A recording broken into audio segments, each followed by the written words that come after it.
Good morning to our daylight savings crowd. Yeah, time change, you know? So we're going to open up with our opening song, Opening Up in Sweet Surrender. As always, there's an invitation to grab a drum or a rattle or a shaky thing and help me with raising up some energy here in this space. Thanks, Nate. I appreciate you getting up. So grab a drum, be brave. He's gonna pass stuff out. There we go. So take a deep breath in and let go. Take another deep breath and let go. One more deep breath in and let go. And let's know drum and sing. We're gonna call in everyone who's just now figuring out what time it is. Here we go. I am opening up in sweet surrender to the luminous love light of the one. I am opening up in sweet surrender to the luminous love light of the one. I am opening. I am opening. I am opening. I am opening. I am opening up in sweet surrender to the luminous love light of the one. I am opening up in sweet surrender to the luminous love light of the one. I am opening. I am opening. I am opening. I am opening. Sing, you are opening up in sweet surrender to the luminous love light of the one. You are opening up in sweet surrender to the luminous love light of the one. You are opening. You are opening. You are opening. You are opening. Sing, we are opening up in sweet surrender to the luminous love light of the one. We are opening up in sweet surrender to the luminous love light of the one. We are opening. We are opening. We are opening. We are opening. Sing, I am opening up in sweet surrender to the luminous love light of the one. I am opening up in sweet surrender to the luminous love light of the one.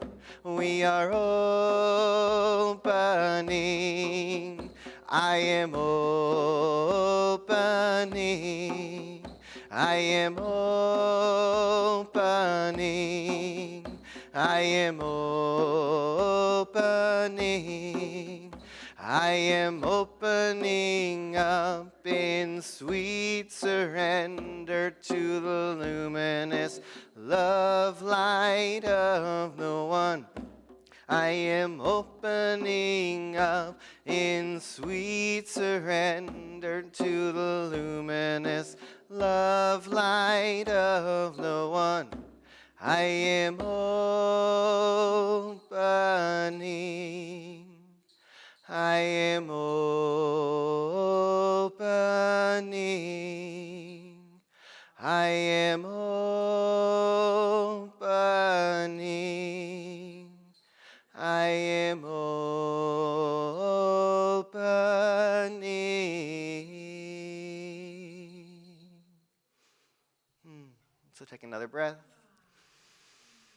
And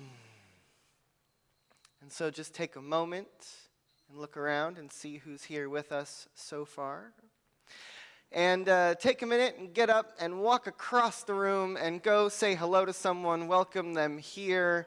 Maybe find someone you don't know or someone you haven't seen in a long time and ask them how they're doing. And for those of you online, add into the chat who you are and where you're watching from.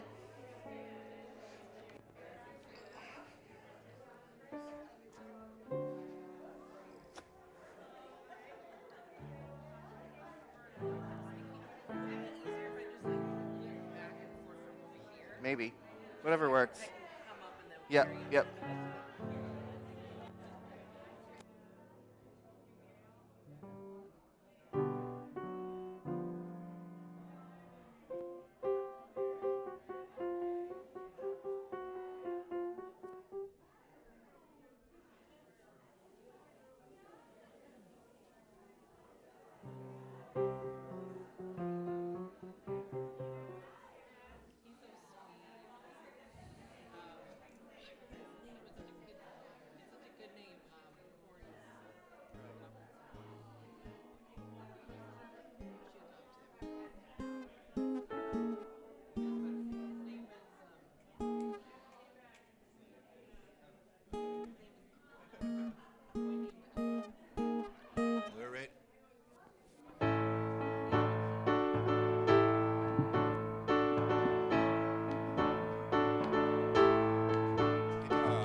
Welcome to the house of joy. Welcome to the house of peace. Welcome to the house of grace. Welcome to the house of love. Welcome to the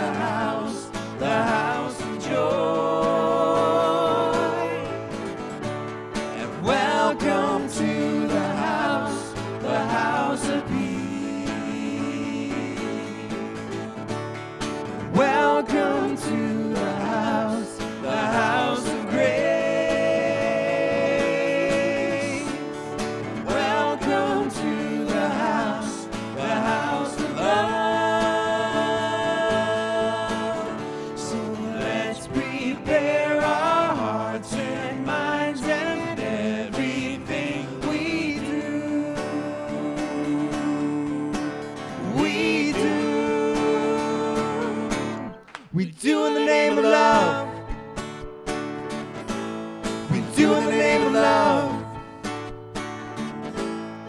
do in the name of love. We do in the name of love.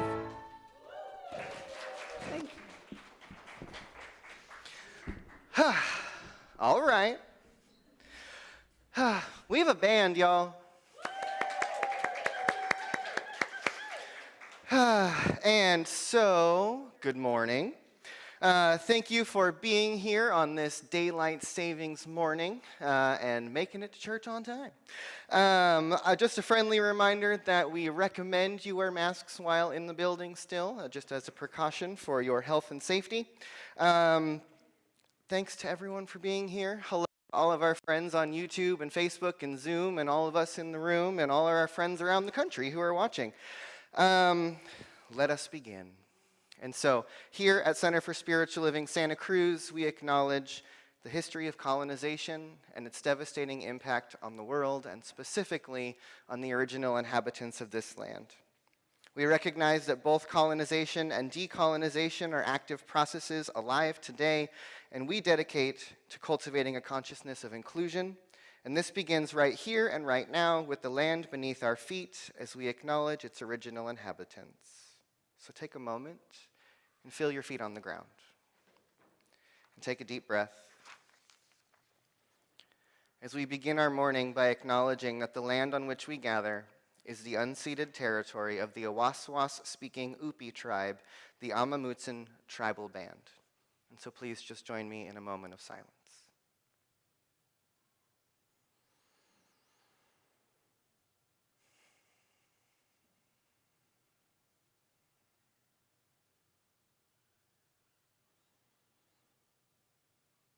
Thank you.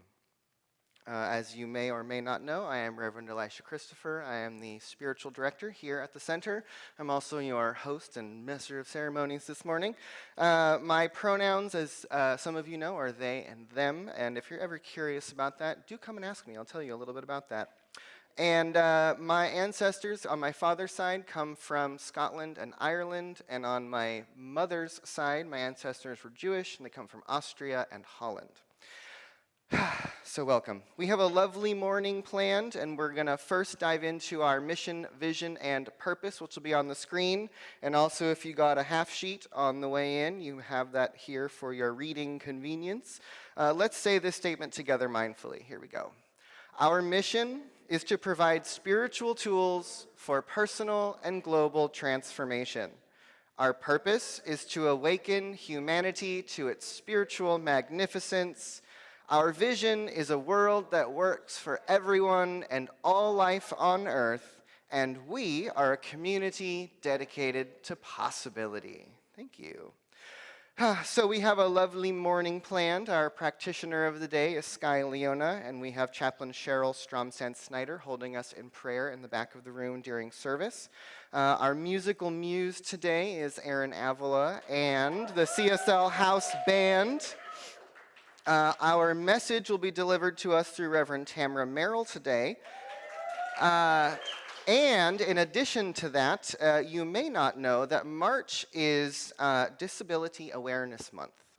And so in our ongoing dedication to inclusion at this center, we have a special presentation this morning from one of our newest members who you're going to get to know, Corey Ibarra. And she's going to tell us a little bit about her story. And so we're going to dive right in with our congregational song, which we've been learning all throughout the season of light, or season of awakening. And it's again in your half sheet. And we're going to do this for 2 more weeks. So most of you should know this one by now. So I'm going to invite you to stand as we sing this time and take a deep breath. The words are on the screen for those of you online. Some of you might know this by now. It's also in your half sheet. Take a deep breath in.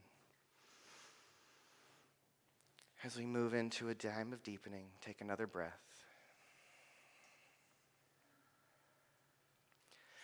In my heart a tree is growing with its roots in the dreams of my ancestors, and its branches bloom in my words and my deeds, growing fruit for the children of vision.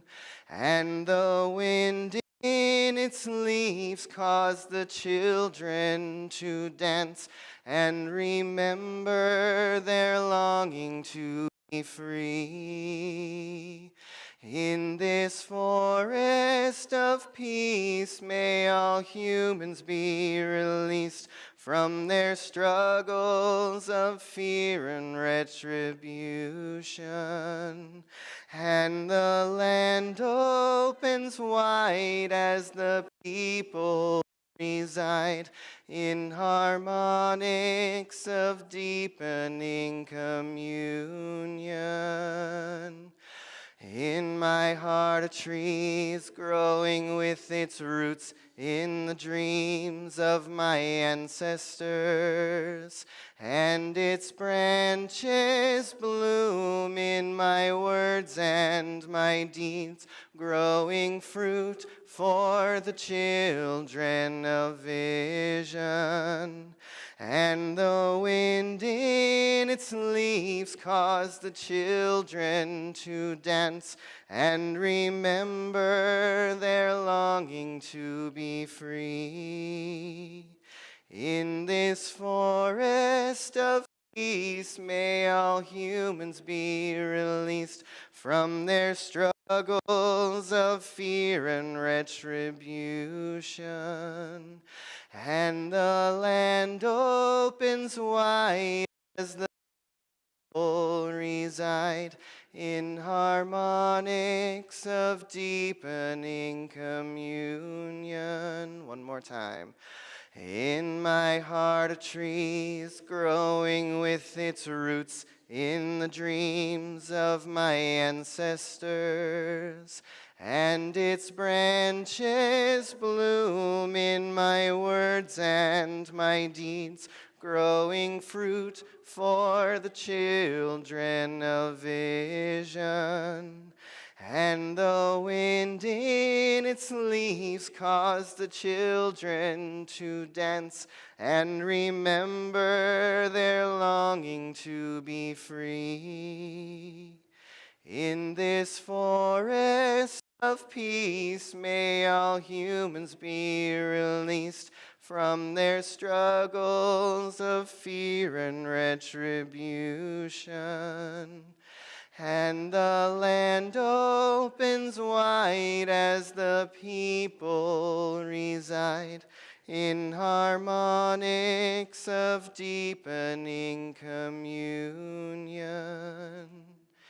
In this forest of peace, may all humans be released from their struggles of fear and retribution.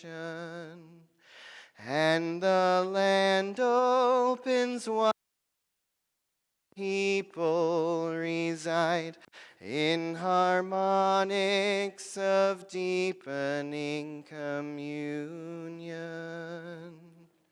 And take a breath as you have a seat.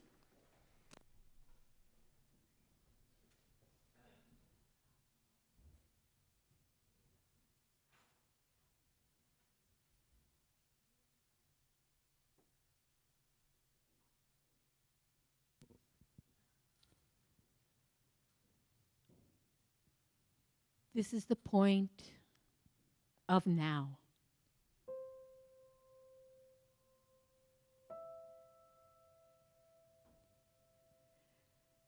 Let us know that we are of universal essence, enlivening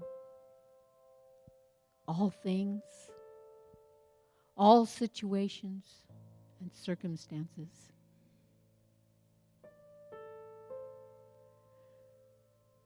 And as such, I make these claims here, today, now,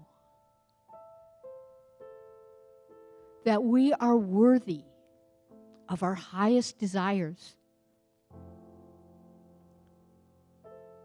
that we claim our aliveness with each breath. As I breathe in, that is my I am. And as I release my breath, it is with an affirmation. So let us hear these words. We are, breath in, well. Breath in, we are joy. Breath in, we are prosperity and abundance with every breath we take. We are God. We are God. We are God. And so with every song and story, we give life to this earth, to this planet, to this country, to this city, to this center. And we say yes, because as community, we are once and again stronger in our ability to ripple our energy out into all things and all circumstances. We claim then now, here, peace. We are being peace in every breath. We are being love in every breath. And we say yes to this greater experience of our aliveness. We are giving life by our very existence. So in this moment, right here, as community, creating this sacred space, I am grateful for all that has been prepared for us, for the words of wisdom we will hear today, for the musical inspiration, for all the gifts. We are worthy of our good. I am so grateful. And so it is.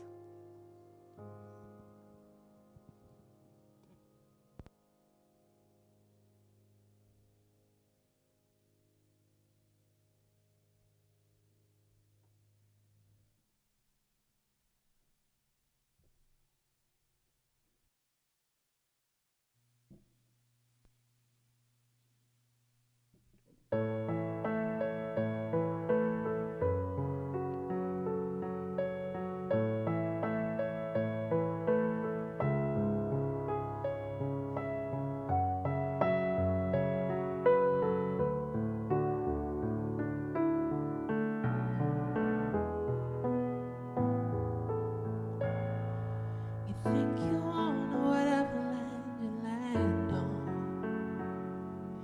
The earth is just a dead thing you can claim. But I know every rock and tree and creature have a voice, have a spirit, have a name. You think the only people who are people, people look and think like you. But if you walk the footsteps of a stranger, you'll learn things you never knew, you never knew. Have you ever heard the wolf cry to the blue corn moon, or asked the grinning bobcat why he grins? Can you sing with all the voices of the mountain? Can you paint with all the colors of the wind? Can you paint with all the colors of the wind?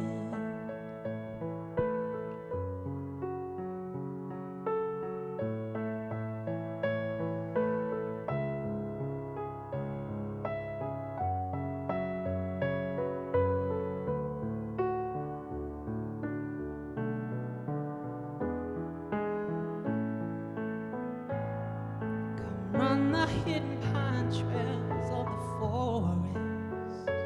Come taste the sun-sweet berries of the earth. Come roam in all the riches all around you. And for once, never wondered what they were. The rainstorm and the river are my brothers. The heron and the otter are my friends. And we are all connected to each other in a circle, in a hoop that never ends. How high can a sycamore grow if you cut it down? You never know. And if you never hear the wolf cry to the blue cold moon, whether we are white or copper skin, can you see with all the voices of the mountain? Can you paint with all the colors of the wind? You may own the earth and still all you own is earth until you can paint with all the colors of the wind.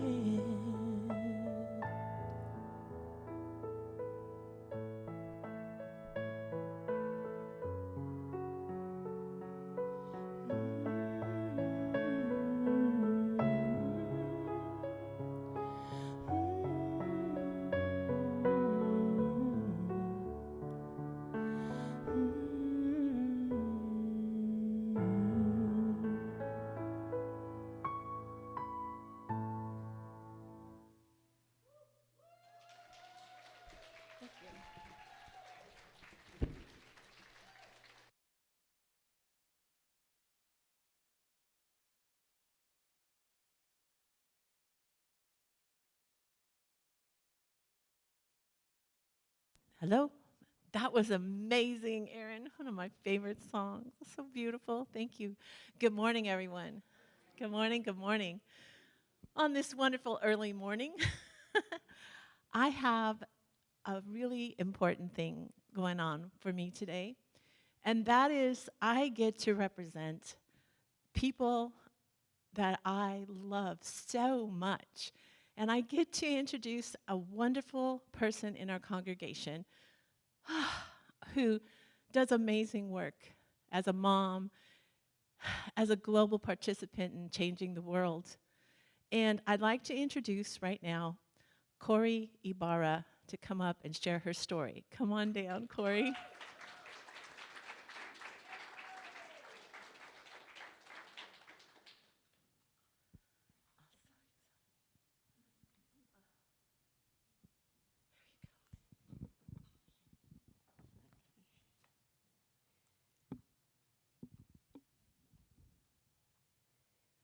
Well, my name is Corey Ibarra. My pronoun she, and my ancestors on my mother's side came from Spain and my father's from Portugal and France. The month of March is Disabilities Awareness Month, along with Women's History Month. And although my son is an adult now, I want to speak about primarily the situation for parents of school-age children with few resources, the gaps that existed in my experience and the ones that exist today. I'll touch on some of the laws that have been passed, but more so the importance of individuals in our lives who offered a hand or their friendship when resources were non-existent. I'm also the founder of an organization, Building for Generations, that's a small part of this movement for rights and resources for people with disabilities and their families in 2 developing countries, and we also have a program here at home. Some of you know me as I was a regular here at the center some years ago. Others we hope to know. My son and I hope to know. COVID presented an unusual hardship for parents and all children. School was out, childcare and recreation unavailable. Parents were unable to work or worked from home while juggling care of their children. Behavioral issues flared, and they were dependent on family if they had any willing and able. For a single parent, these difficulties were multiplied, and there was the health threat looming constantly. Would their child be safe? This unfortunate situation has and remains to a certain extent the life that parents and children with disabilities live on a daily basis. And during COVID, as of October 2021, it was on the news, and it's also documented at the Center for Public Integrity. 25 states had developed what they called a crisis of care policy that put people and children with disabilities at the back of the line for life-saving oxygen during COVID. Imagine the fear, the loneliness, the feelings of exclusion they faced, along with the day-to-day obstacles. And in developing countries, the story is to the extreme, where so often a child with a disability is not allowed in school, and in many rural areas where a child born with an obvious disability at birth is by tradition taken into the wilderness and left to die. I'll return to that, but I want to spend a few moments to speak about the movement in my experience here in the U.S. May 1st, 1978, my son Joaquin was born. It was a time of early change. It wasn't until 1975, 3 years earlier, that federal law had required public schools to provide an education for children with disabilities. I was 26 years old when he was born, and I was ignorant about what Down syndrome was. I was scared and grieving when he was incubated, and I was sent home without him or any information. I had gone to school in the 50s and 60s and had never met a child with Down syndrome. There was no integration. In the 1960s in California alone, over 13,500 people, many of them children, resided in 4 overcrowded state hospitals. So my son Joaquin was born during a time of few resources, and I had no idea I would have to act as a parent, an advocate, a behavior therapist, a teacher, and navigate a convoluted system and bureaucracy for the few services then available. I found refuge in grassroots parent groups with my peers. It was a place I could celebrate my child in a hostile world, but also a place where we looked for answers so often where there were none. Physical and social barriers were everywhere. To illustrate just one, my son and I moved to Santa Cruz when he was 8. There was a child care referral agency here, so I inquired, finding no takers either there or in recreation. I needed to work and he needed his peers. It prompted me to conduct a needs assessment with 43 of my parent peers. 42 had had their child denied access to recreation. The one parent that hadn't said their child was too young, so they had never tried.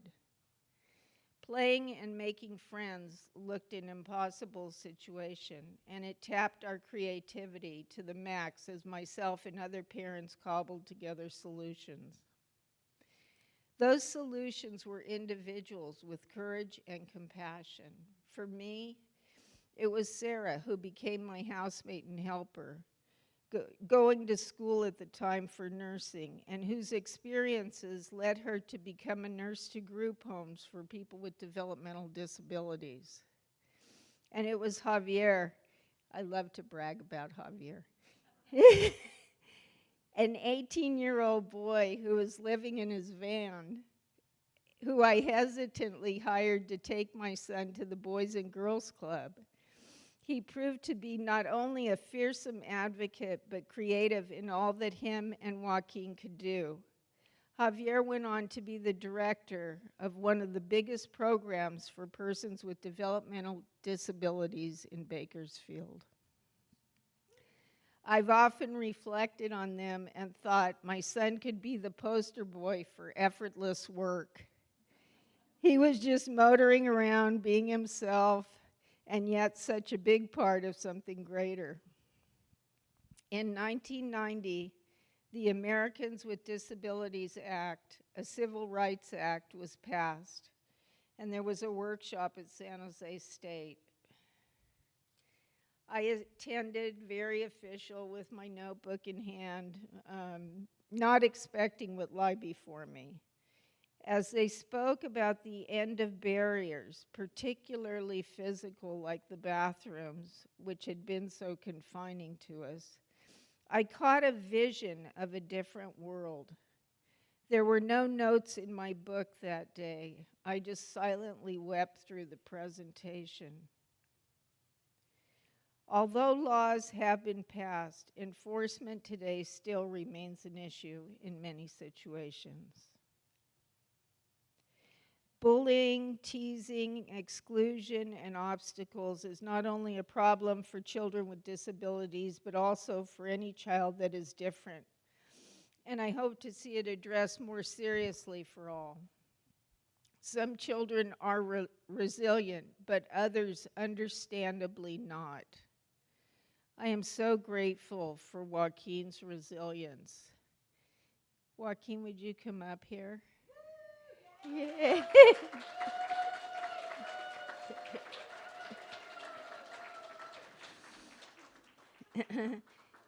An experience of this occurred recently when my son developed a problem requiring a brace on both legs, not just one.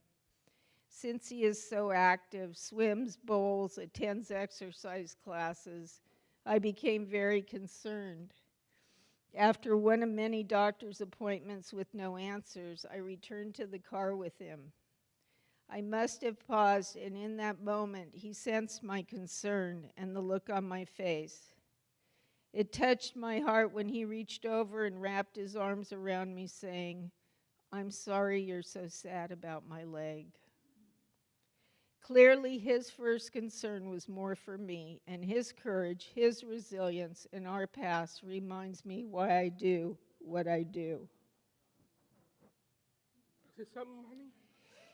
Can I finish? Yeah. Okay. Fast forwarding to adulthood. There are more services today available for adults than children. Do you want to stay up here? Okay, wait, let me finish. People are generally surprised to hear that, but it's the truth. There's more adult services. There are gaps for adults, but not to the extent that there are gaps for children and families. For adults in 2022, we have group homes and supported living, along with day programs and some supported employment, although there are very slim choices in employment. Local community colleges have also begun some programs. My son is in supported living and has an affordable apartment, but it took 9 years on a waiting list to get a housing voucher. So housing remains an issue. Meaningful work and employers remain an issue. Poor pay for care providers, often minimum wage, leads to high turnover, and that remains an issue. And for children and families, they still struggle with getting an adequate education, acceptance in recreation, and good medical care, even with some resources from the state coming into place. What really has made a difference is individuals, and I will speak specifically to Santa Cruz. It was parents, and in one case, a wheelchair-bound man who began organizations to fill the gaps, and it was individuals, some of which attend here at the center, who have devoted time in their life to this underserved population. Eli, Tammy, Owen, Cheryl, and perhaps others I do not know yet. What are you doing? What did he do? I love her. Okay. Okay. Yeah. Yeah. Hey, hon, do you want to go sit down now? Okay. Come get me later. Okay. All right.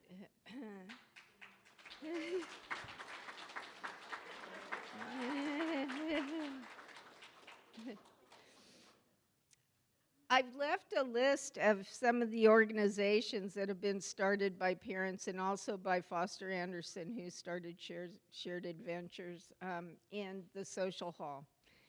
And they're always looking for volunteers.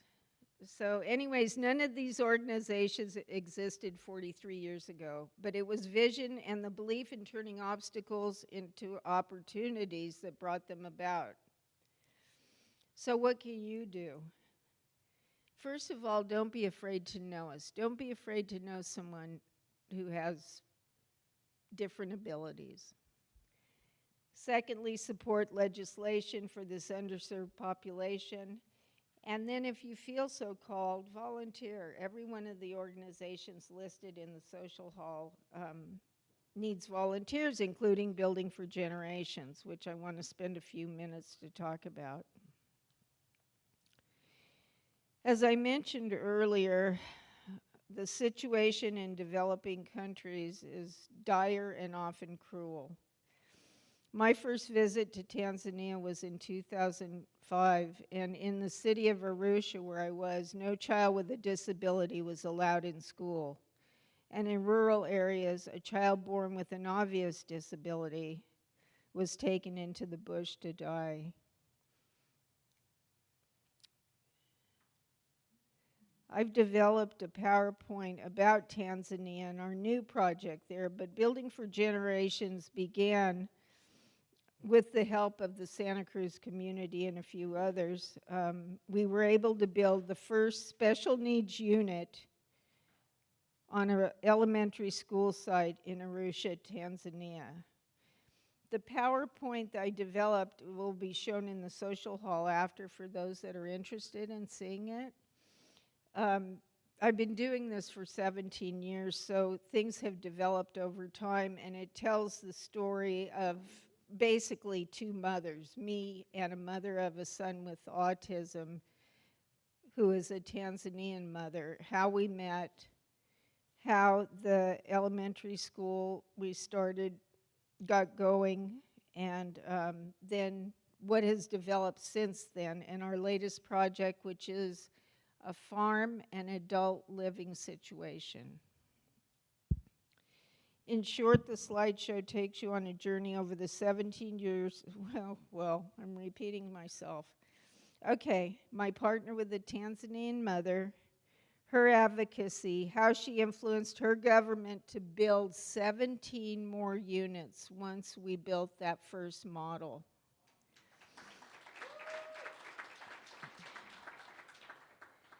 Her founding of a skills center for graduating youth, and our partnership that has evolved into this adult living situation and farm that will be the first adult living facility for persons with disabilities in Arusha.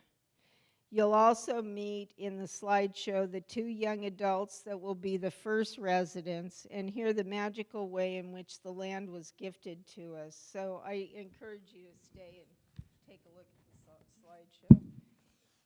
You know, I want to just say that when I came back from Tanzania, I had no experience in this, and I started with a garage sale. So on my website, I have several quotes, but I want to read you two here and close with that. And that's, whatever you can do or believe you can, begin it. Boldness has genius, power, and magic in it. And the second one by W.H. Murray, the moment one definitely commits oneself, providence moves too. Thank you.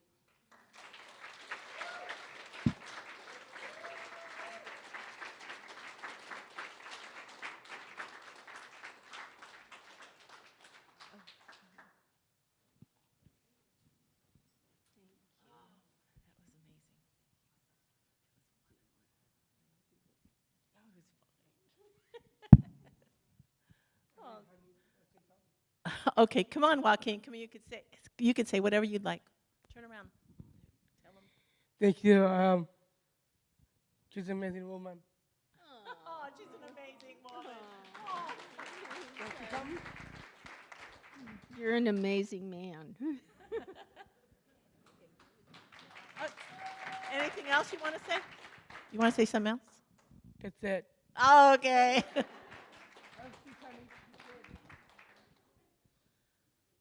Woo! Wasn't that amazing?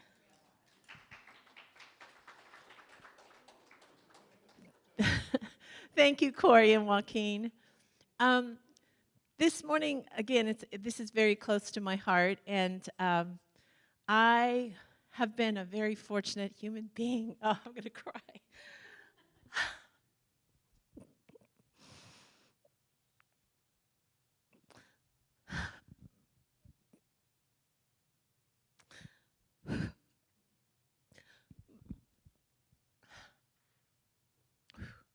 My whole life changed because of my willingness to look through a different lens. And and I know I've told this story, but I'm going to try to recap it quickly. I've had two loves in my life. One is to spread this message of this philosophy and the joy and the love behind it, and also to advocate and to be a part of a movement that supports people with different abilities. At 29 years old, I got very ill and wasn't able to have children. And I was pretty mad. I had just come from Terry Cole Whitaker Ministries, where it was my dream job. I was in the relationship of my dreams, you know. Everything had manifested according to my choice, my understanding. And then it all shifted and changed. And my mother said, this is the time to really practice the principles and to open a different door, because there's a door waiting for me to walk through that will give me all the qualities of love and all the qualities of God that I want to experience. I just have to look at it differently. I have to understand that when one door closes behind me, when the world closes a door behind you, to then go forward and open every door possible that remain open. And the ones that remain open are the ones we are meant to walk through.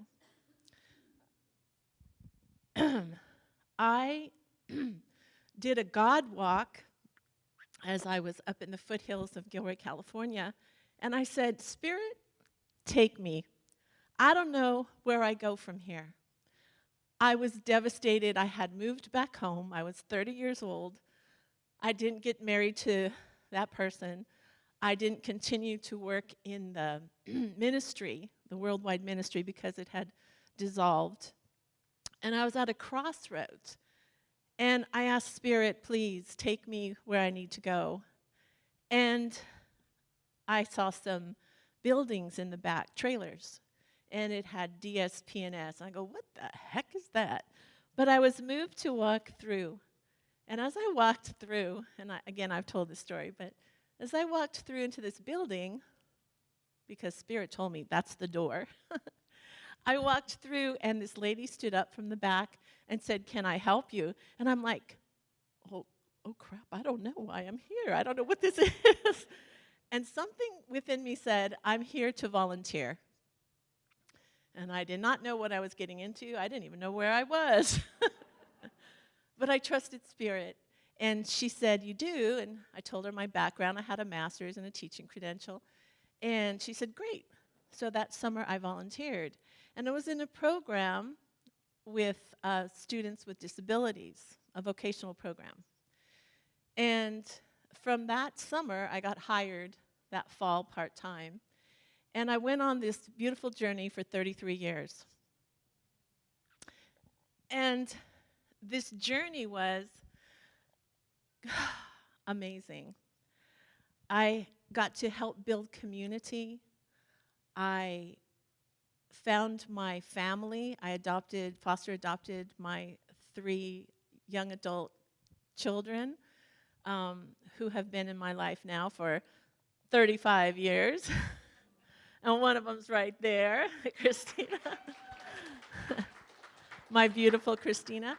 And, you know, all I could say is what Corey is talking about and the life that Corey lived and is living is so amazing because we get to experience the joy and the love.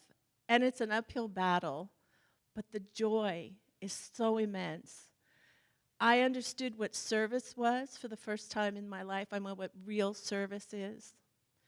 I understood so many things, and I got to know parents I joined a parent group, and in 1963, they started a school in Gilroy. They raised the funds, went to the politicians so their kids didn't have to be shipped somewhere or stayed at home.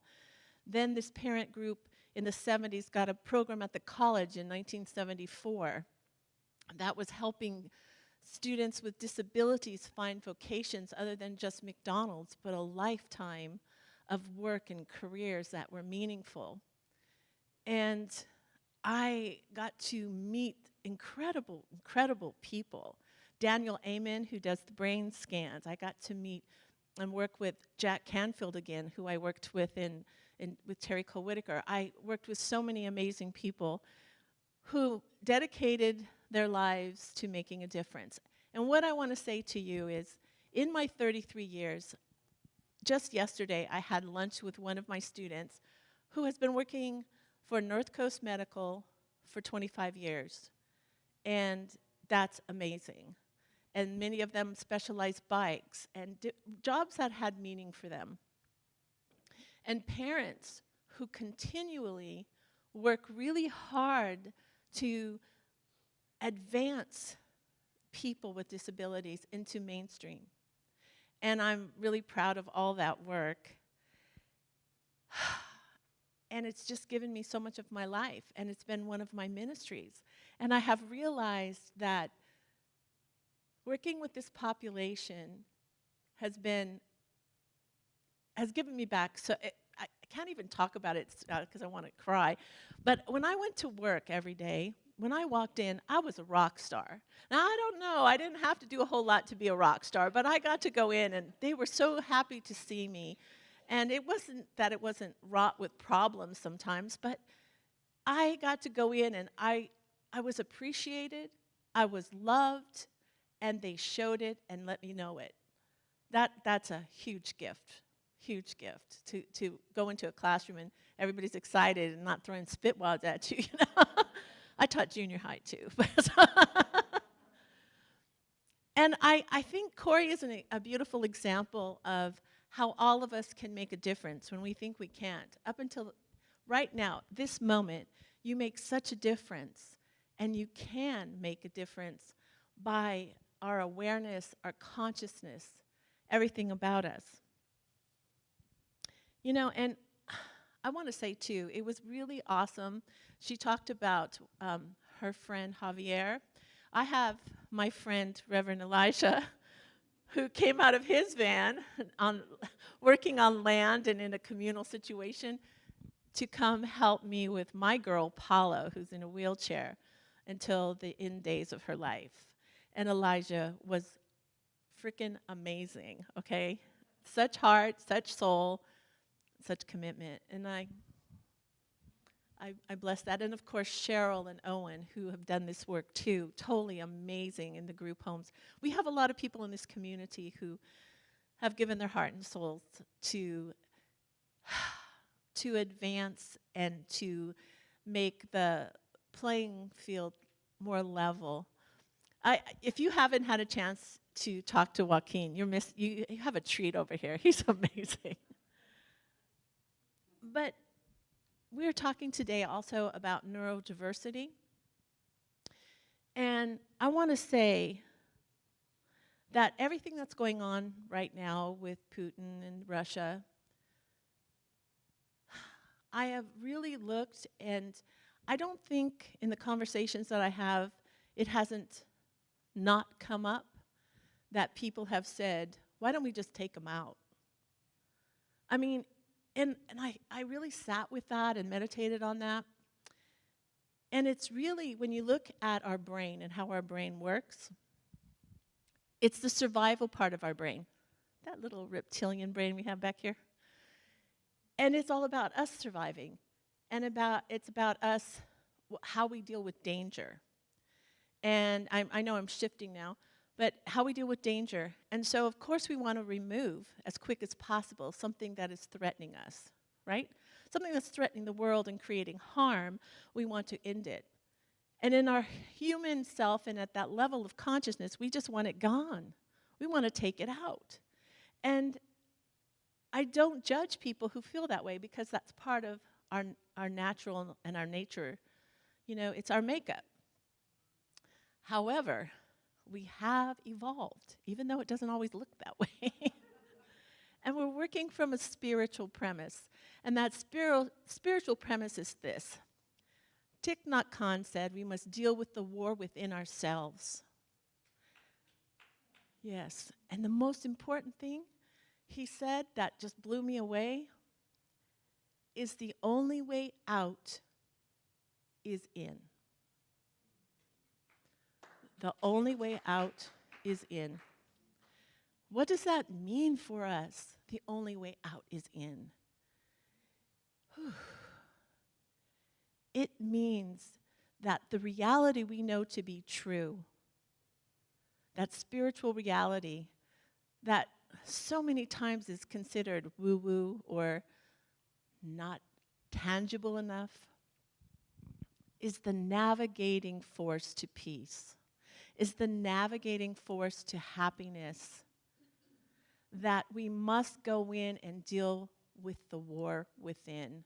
And that war is how we see the world, the people in it, how we judge, how we resolve conflict, all of that. And I got this and I said, wow, this is so amazing. It says, any meaning we give anything, any meaning we give anything determines how we feel about it. Yeah, and who gets to be in charge of what we find meaning in? We do. And we behave based upon what we believe. I looked up in a neuroscience book, what is a belief? A belief is a set or a group of cells that are connected together and reinforced into a condition over and over and over and over again. And sometimes there is no truth in our beliefs, okay? Because the beliefs aren't necessarily true. And so we go back to the inner work of how do we get out of this fix? It keeps popping up for us to heal. Everything, like Elijah was talking about, you say, I want more love in your life, and everything unlike love is like right here. And you're like, what? I said I wanted love, not that stuff. I don't want that stuff. And you get to heal every one of those things so you can experience more love. And I keep saying, but I didn't sign up for that. I signed up for this, not that. But because you signed up for it, we get to walk through it. And I heard this, and again, and I loved it, and it said, if you are willing to endure the discomfort of self-discovery, that will be the order in which you will be healed. If you are willing to endure the discomfort of discovery, in that order, you will be healed. In other words, change is difficult. I wasn't going to say anything about this because it's just a day of vulnerability for me, so I'm not quite sure how articulate I'm being. But I'm in the synthesis class, and so one of my projects is to lose weight. And it's like, for me, it's always about, I have this righteous indignation. Love me the way I am. See me for who I am. Don't judge me. You're not walking in my shoes, right? And I think that about people with disabilities, how they have to walk out in the world with their disability and their difficulties and all the judgments that are thrown at them. I see it, I walk with them. And I really take to heart, there's health reasons and there's aesthetics and all of that. But why we're walking and the disabilities we can't see and the emotional pain of people who have a set of belief systems that are not working for them, that are causing them so much suffering. We get to be the navigators of that with our own suffering, with our own obstacles. And aren't we lucky that we have a community dedicated to not judge those things? To not judge those things. And all I know is that I realized how many times I've wanted to do things like what Corey's done, and I'm interested, but I'm not committed. So I ask you today, whatever it is that you want in your life, are you interested or are you committed? Because being interested means if it's convenient, I'll do it. And if you're committed, your stories don't get in your way. Your excuses don't get in your way. And for me, I've been more interested in dieting than I have been committed. And so it'll look a lot more fun on the interesting side than on the committed side. So, it's, I used to get frustrated because, for some people, their disabilities can't be seen or their challenges don't show up on the outside, so people don't really get to point their finger at them, And I chose mine to be out loud and up front, right? Kind of with my personality. But what's so beautiful about all this is the meaning we give to things is our choice, our conscious choice. And one of the things that I've realized is growing up in this philosophy that we visualize, we do prayer treatment. And the big caveat is how do we embody something to make it manifest? And I was talking to my friend Terry Cole Whitaker a couple weeks ago, and she gave me these things for subconscious clearing. And if you think about it, if a belief system is a group of cells that makes a neural pathway, and that we do it over and over and over and over again, we wonder why our affirmations don't always work. And we wonder why our vision boards may or may not manifest what we think. There are two things. One, we're trying to walk through the wrong door. And the universe is saying, not that one, over there. Not this one, over there. And you're like, I want that one. And then if you do get behind it, you're like, what is this? That's not what I asked for. I mean, whether it's be a relationship or a job or something that you've manifested and you're thinking, you forgot about the qualities of what you want to experience, because isn't that what we all want, is the qualities of the experience of love. Let's not judge how it shows up all the time.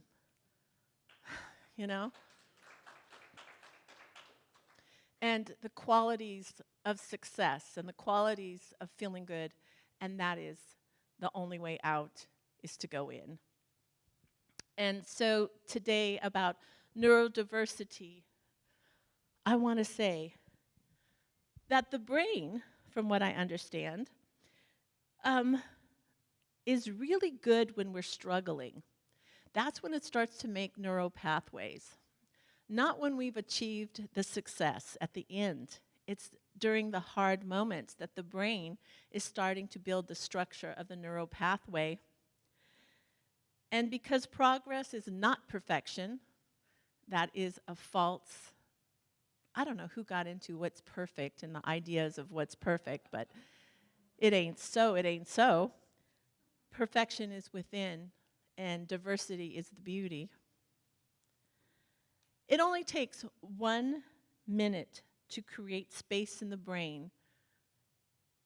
And if you have a thought that you want to reinforce, I've got the numbers here are pretty interesting. It is that if you spend 1 hour per day working on changing and creating neural pathways by your visualizations, your affirmations, and meditations, it's like 1 hour a day for a year is like 9 weeks of a 40-hour work week. So that's what I'm asking you guys today to do, is to open your hearts, open your minds, look through multiple lenses today, and to remember that going in is the only way out. So thank you very much.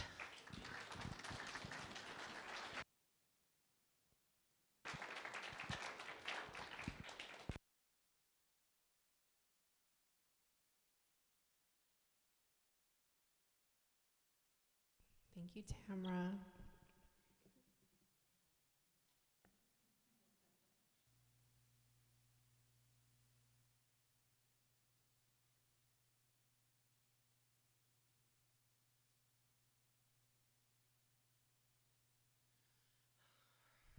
I want to thank everyone who spoke today, and this song is inspired by the want and the need for more love in the world, just like how we've seen with all the great, incredible stories and everything we've seen and heard from today.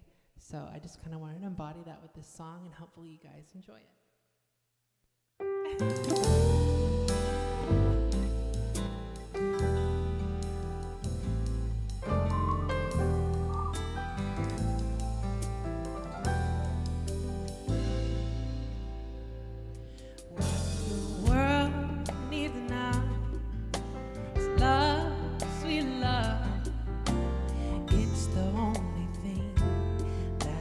Just too little love the world need now.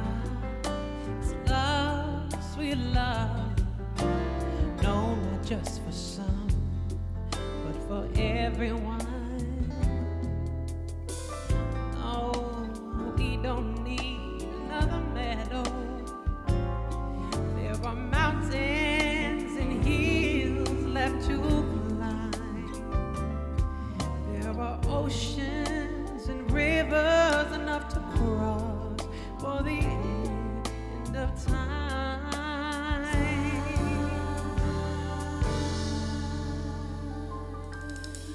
What the world needs now is love, sweet love.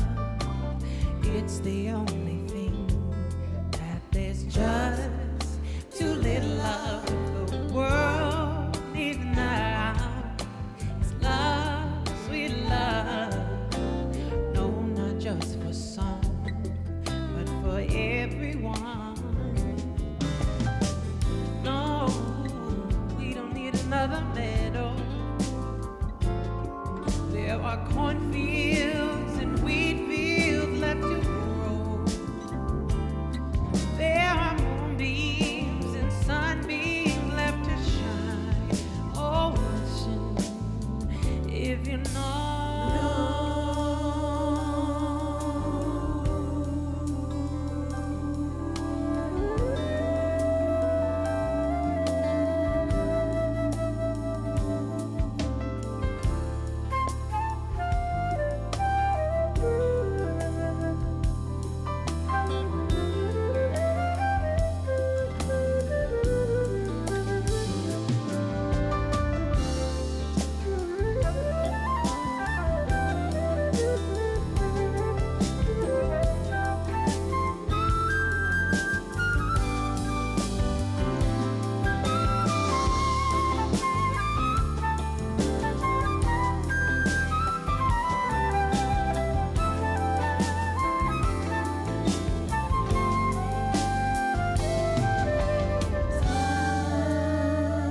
Give it up for our flautist somewhere. What the world needs love. It's love, sweet love.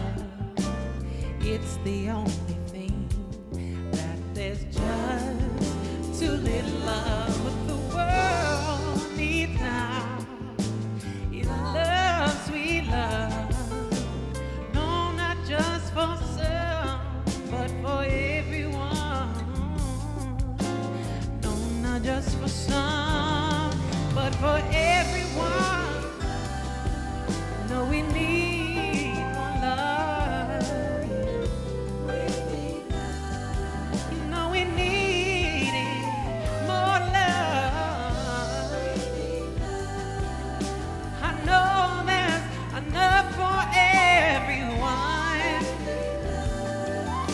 We need it. Oh, come on. We need it. Oh, there's enough.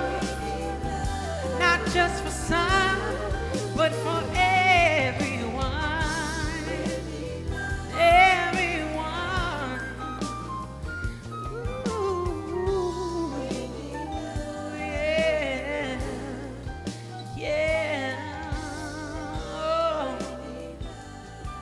Thank you guys very much. Thank you.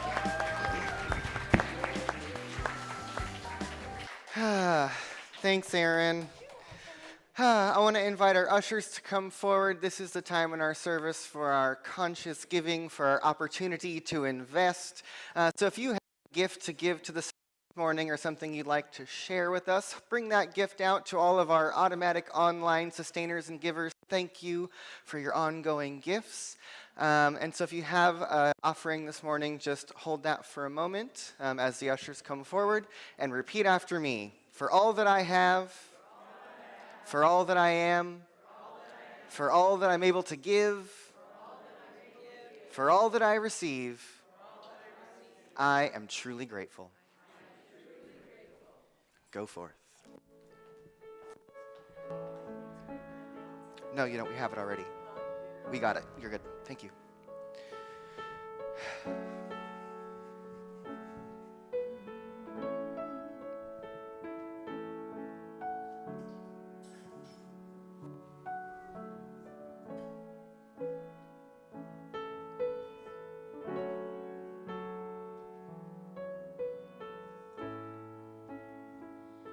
I am so blessed.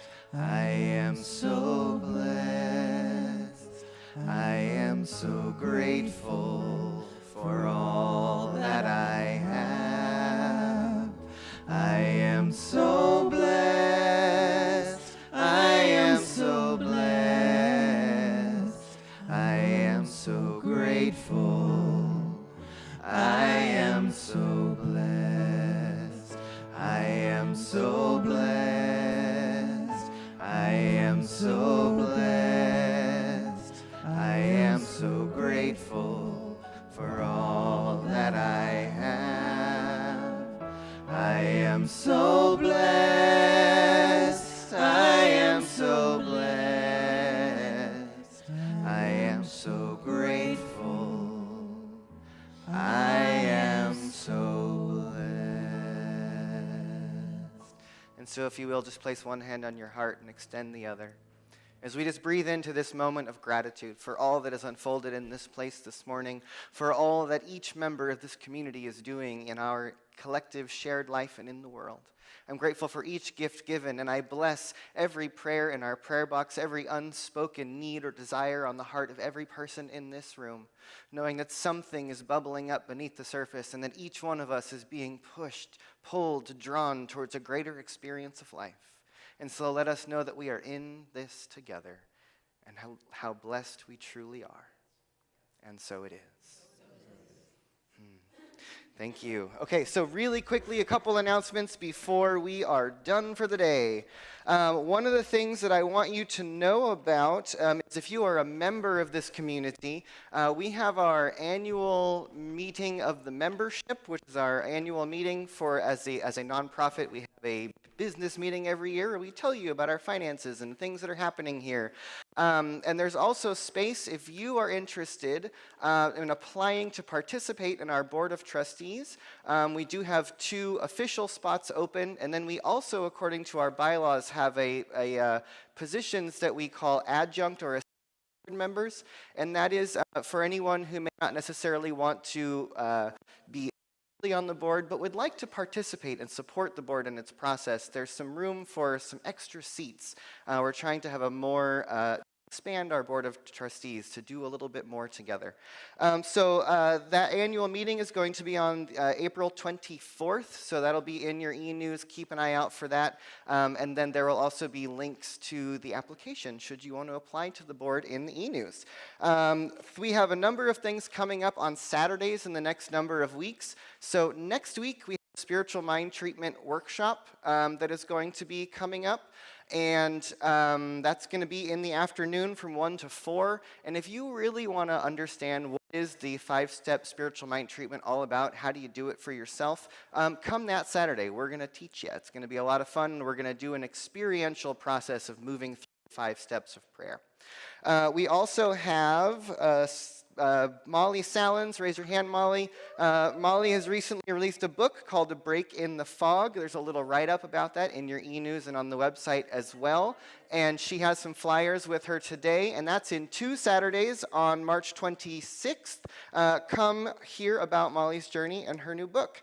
And then lastly, we have our installation service and celebration concert on April 2nd. We will be installing myself and the other ministers and Chaplain Cheryl and our practitioners and our board and all of you. We are going to be installed as a community. Think of it as downloading our new CSL 2.0. So tickets for the concert are in the e-news. RSVP, we're inviting you to wear tie-dye, should you so choose, represent Santa Cruz. Check your e-news, there's lots to know about. And then as you know, we have practitioners who are available to you for prayer. Today is Birthday Sunday. Thanks to Ellen Wild for preparing food in the other room. Do stay for some time of community. And I want to invite you to stand up and form a circle around the room. Create a big circle for our closing song. I'm sure some of you know this. It's an oldie, but a goodie. If you're comfortable holding hands, do so. We do have hand sanitizer, so you can clean your hands afterwards and get the COVID off. So take a deep breath in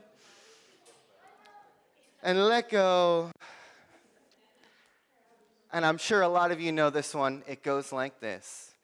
Let there be peace on earth, and let it begin with me. Let there be peace on earth, a peace that was meant to be, with God as our center. United all are we. Let us walk with each other in perfect harmony. Let peace begin with me. Let this be the moment now. With every step I take, let this be my joyous vow, to take each moment and live each moment in peace eternally. Let there be peace on earth, and let it begin with me. Happy Sunday, everybody.